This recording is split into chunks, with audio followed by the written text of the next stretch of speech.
Funding for this program is provided in part by the Minnesota Arts and Cultural Heritage Fund and the citizens of Minnesota.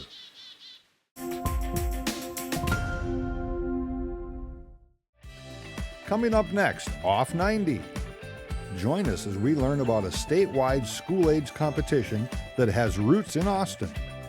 Visit Lake Washington near Mankato as we hear from a master gardener. And revisit an archive segment about a regional collection of music machines. It's all just ahead, Off 90.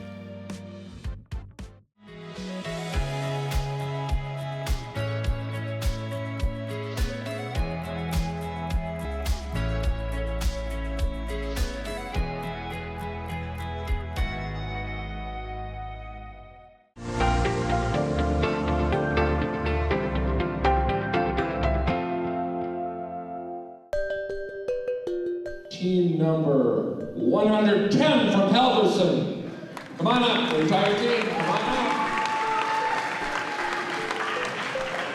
up. My dad, Louis Acey, started Math Masters, came up with the idea with Julie Espy, who was the high school principal at the time.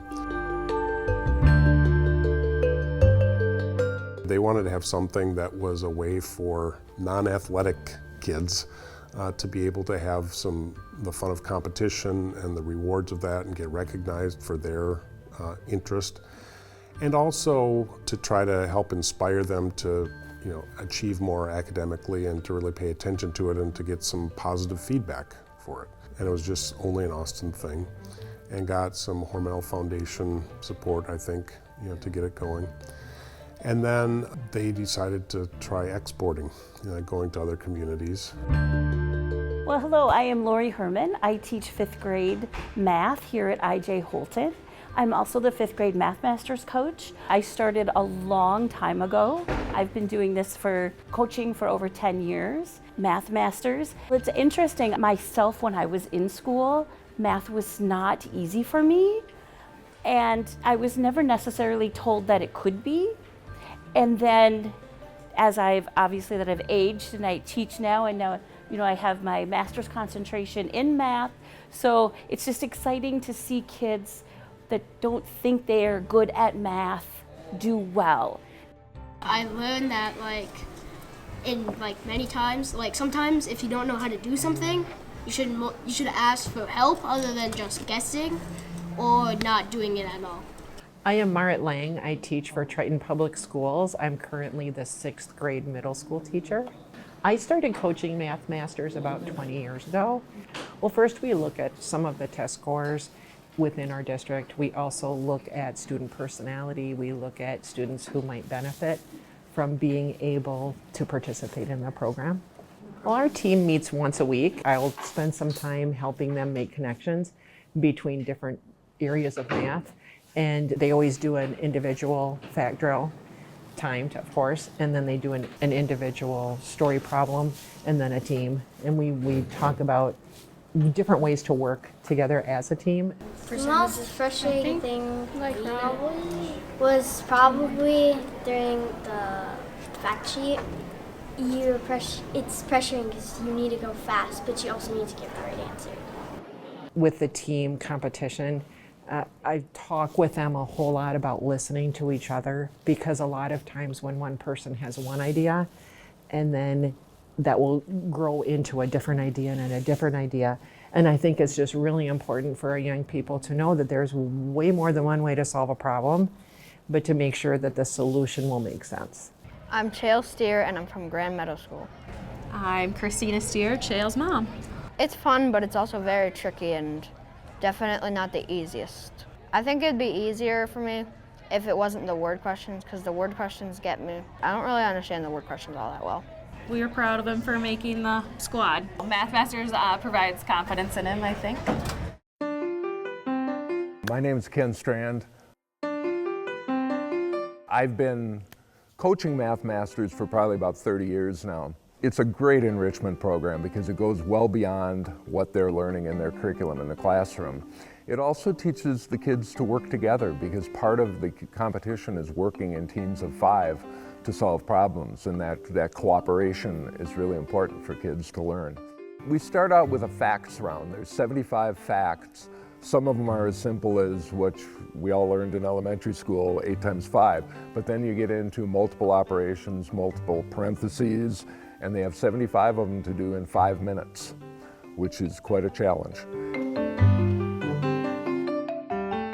And then we move on to 3 individual rounds where there are 8 questions, and they have 10 minutes to do those, and they work all by themselves. They can use a calculator on everything but the facts round. We have a tiebreaker round, which is similar to the individual, and then we do 3 team rounds where they work in teams of 5 for 15 minutes on 3 different rounds of problems. I was just happy that like our team was just working together and not messing around, and we were focusing. These problems, they're all what we would call word problems, and they are all very challenging. Quite often the math is what they've learned in the classroom, but the methods to solve the problems are quite challenging for them. I have kids that I know that I had in Math Masters that are now engineers and physicians and all kinds of professional fields. When I've met kids who've been in Math Masters, they say, "Oh, I remember how fun Math Masters was."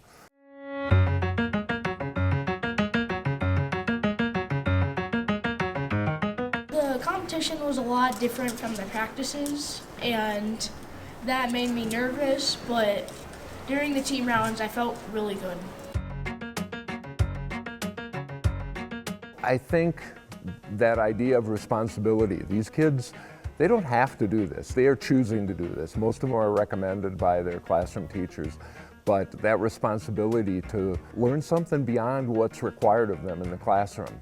And of course, beyond that, it's that teamwork idea. And I tell you, sometimes it's hard to get 5 sharp kids to want to work together because they all think they're right.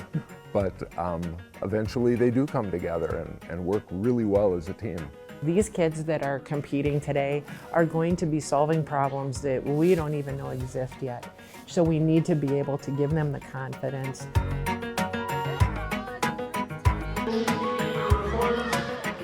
And teach them how to take what they know and apply it to different situations. And that if this doesn't work, to give them that ability to continue to try and try and try and try and to not give up, to get resilience, because failure is an opportunity to learn.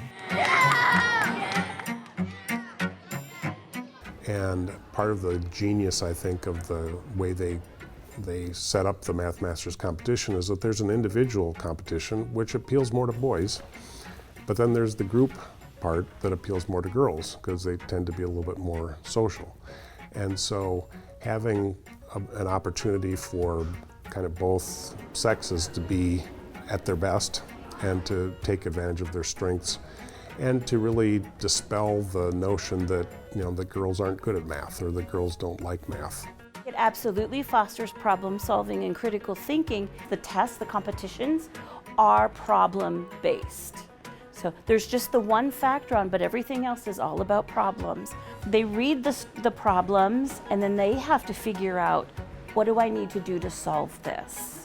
It brings in even the engineering design process, that they have to think about it and hypothesize and then change if they need to, adapt. It's a great opportunity for kids to be involved in something that's not athletics. And a lot of the kids that I've worked with are also athletes or musicians, but it offers another avenue for kids to be involved. As time pencils down.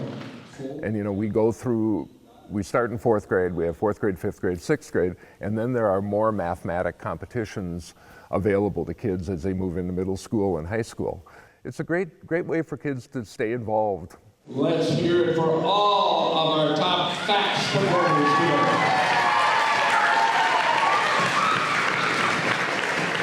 Awards are good.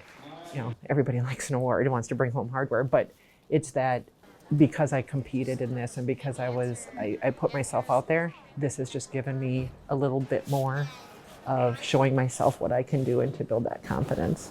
I think it's a good program because it helps students use their critical thinking and help them solve a problem quickly. Dad took a lot of satisfaction in the fact that this thing that started as just a seed, here in Austin, grew up to be at so many locations and like 5,000 kids a year or something like that, that making that impact. And I run into people kind of frequently. I see a kid wearing a Math Masters shirt, or I talk to a parent and they talk about being involved in that, and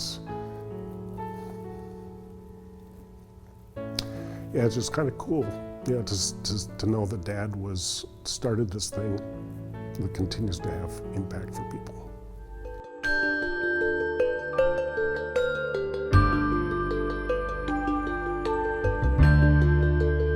They can do it. They can do well. And that, math is cool. Math is good.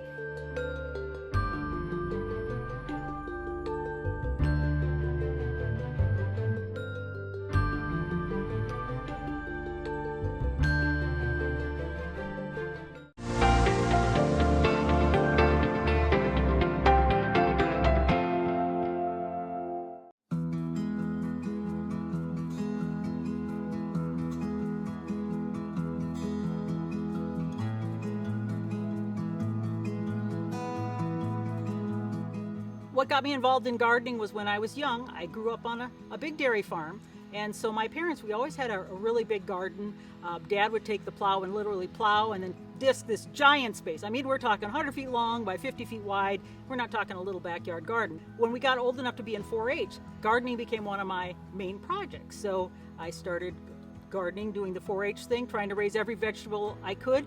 And the other part was with 4-H, they also had a landscape project, and I thought, we live on this farm, lots of grass and stuff, and so I started doing the landscaping on our farm, and that was one of my 4-H projects. So what you do is you learn, and as you go along, and I look back at all the mistakes I made, but that is kind of the start of my gardening. Why do I garden? Why don't people garden would be more the question I would ask. It's kind of my canvas, like people like to be creative. So some people paint, some people draw. I paint on my canvas. This is my canvas. So if you look, I try to think of color, try to think of textures, try to think of movement. I can be out here for 13, 14 hours, honestly, and I don't even know where the time's gone and it's starting to get dark. People are like, well, how could you be out there? I might just be sitting here picking little weeds, and it's just relaxing.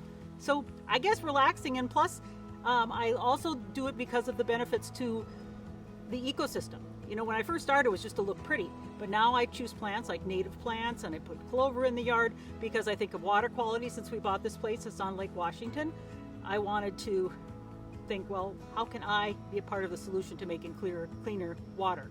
Because it's very green at some points, you'll see, and if everybody would do something, I think it would really make a big difference. Oh my goodness, I have so many different types of garden. I've got a hosta garden, so my shade garden, not just hostas, other plants as well. I've got hundreds of lilies because my son was interested in lilies, so then I became interested in lilies. I've got a lakeshore pollinator garden to try and help with water quality by planting natives, which have really, really deep roots.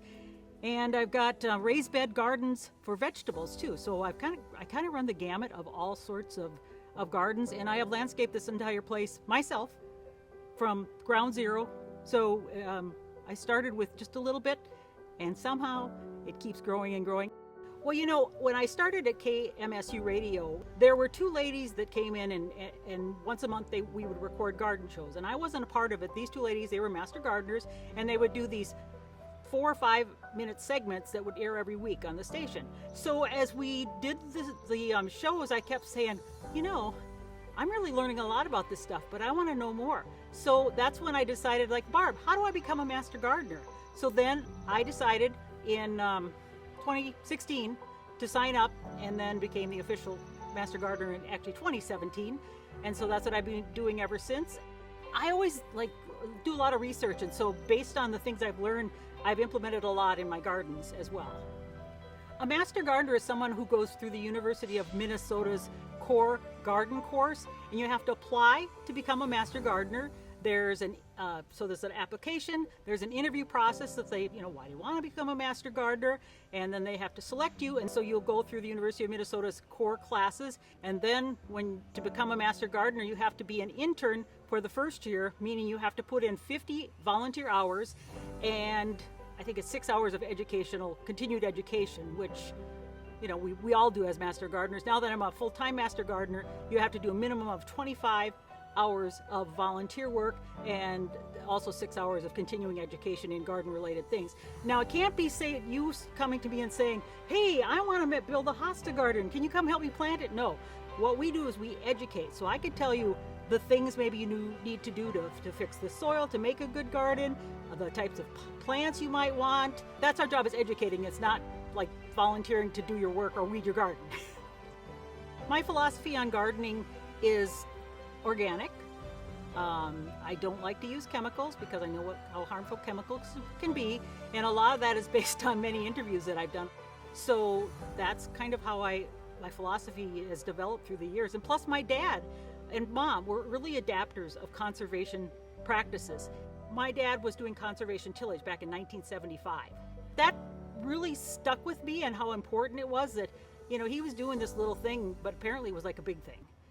Well, I'm in a number of different groups that are involved in gardening. The first one I, of course, was the Master Gardener group. And then when my son became really interested in lily breeding, we thought, well, how can we nurture this? Because he's got on the autism spectrum, and usually when they have some interest, they're really all in. So we thought, well, let's go to the Lily Society. There's a Lily Society. So we found a couple people who were willing to mentor him. And then when he got interested, all of a sudden he's like, well, I want to cross this color and this color. And then we would go to the Lily Society, which they have educational sessions, they've got bulb sales, and of course I would always buy more bulbs. And if you look now, I've got hundreds. And we've all crossed our own and that sort of thing. So that's a Lily Society. And hostas was kind of the same thing. So I joined the Hosta Society because I just think they're really cool foliage plants. Those societies are really great. I'm on the board of the North Star Lily Society, and I'm on the board of the Minnesota Hosta Society. I'm on the recording secretary for that now. And I'm also involved with water quality with the Lake Washington Improvement Association here on Lake Washington. One of the biggest challenges I have is critters. Bunnies this summer, and I've had deer issues. And you'll see with the lily garden, we have a big fence. We had to install a 7-foot fence around my son's lily breeding garden because otherwise there'd be nothing. I think the number one thing to know about gardening is the most important thing is the soil. If you don't have the soil, you can have the most expensive, most beautiful plant, but if it doesn't have what it needs, you're not going to get anything. So I always say get a soil test and then amend it with organic materials, whether it's peat moss or whether it's compost. You can make it yourself or get it from a reliable source. I guess the other thing is to look at it as an experiment. If something fails, you try something else. If something is great, try it again. It might not work, but you got to look at it as, you know what, it's okay because you learned something. So the other thing I'd say, if you don't know, call your extension and they can hook you up with a master gardener who can teach you. So that's always a really great resource to go to. Well, I've been on a number of tours. So I've been on a national tour, I've been on statewide tours through the associations, and I've also opened it up to local gardening groups. So for example, our Master Gardener group in Mankato, and then the Twilight Garden Club in Mankato wanted to come. And so I've done that because I feel it's a good way to educate people on gardening in general, especially if they're from around the area. They can see what works here in their ecosystem. So it's a lot of work, but I feel rewarded just because it's beautiful. It's like my art canvas, and I don't know, there's just something really peaceful about being in the gardens. It really is. And but it's just, yeah, peaceful.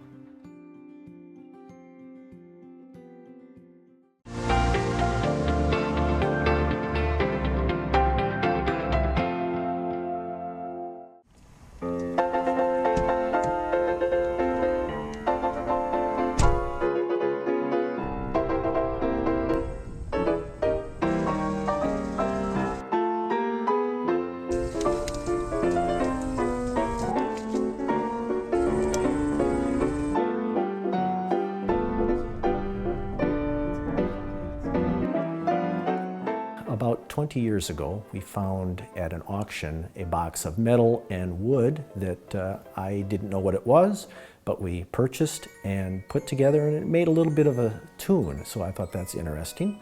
So we brought it home and I found out that it was a music box.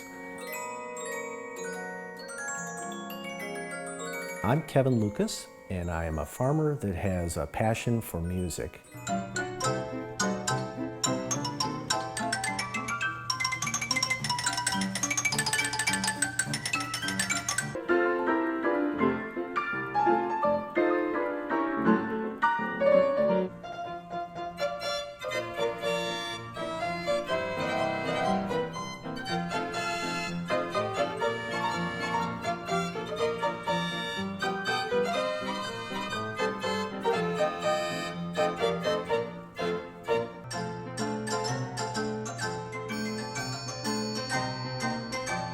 These were instruments from 1 or 2 centuries ago that combine my love of music and those things mechanical that most farmers kind of get a kick out of.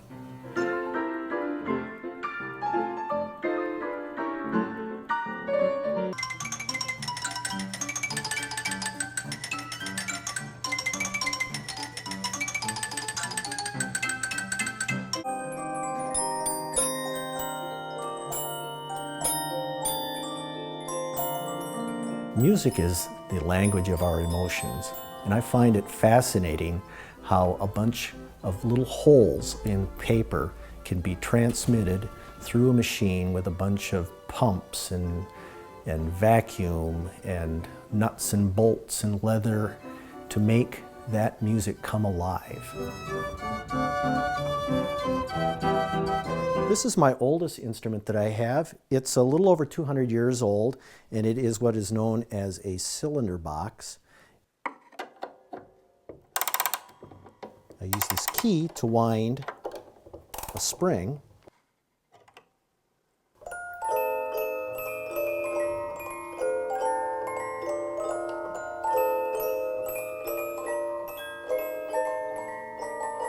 My favorite instrument that I listen to most of the time is my 1927 Steinway concert grand that has the player mechanism in it. It's a fabulous instrument.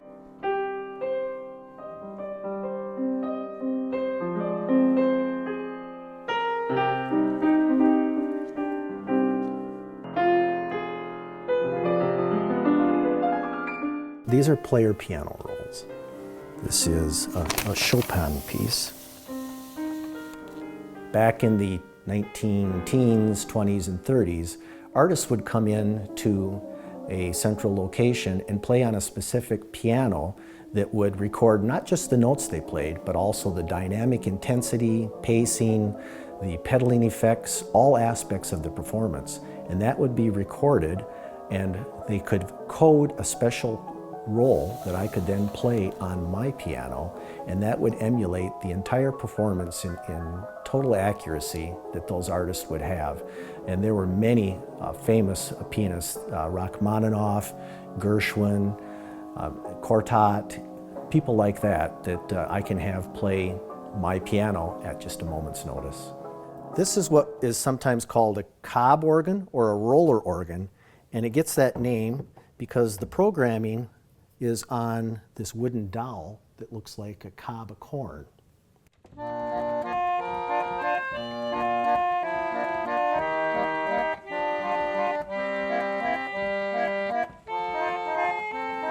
There are a number of instruments that I would still like to add to our collection.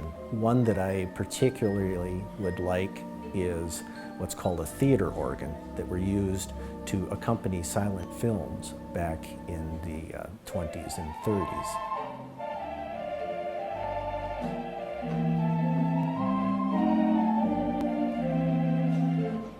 Cheryl and I started collecting instruments about 20 years ago. After a while, instruments find you. When I started getting the piano-based instruments, they started filling up the house. So we decided that we would build a venue that we could house some of our collection in, and also use it for public performances and fundraising and things like that.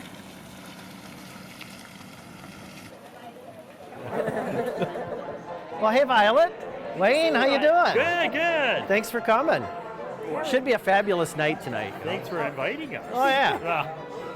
We call our performance hall a shed. On the outside it looks like your typical farm steel building, but on the inside it's been designed to be acoustically correct for live performances.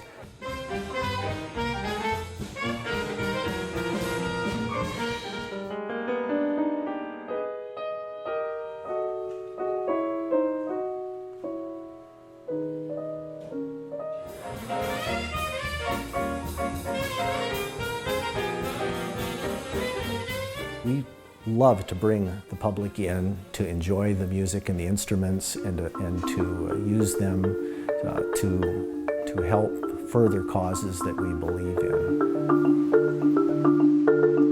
I've got Lazarus playing right now, and then I thought I'd maybe spool up something different. We've heard Le Chic twice. That's enough. I love to share my collection with other people. And music on its own is nothing unless it's shared with other people.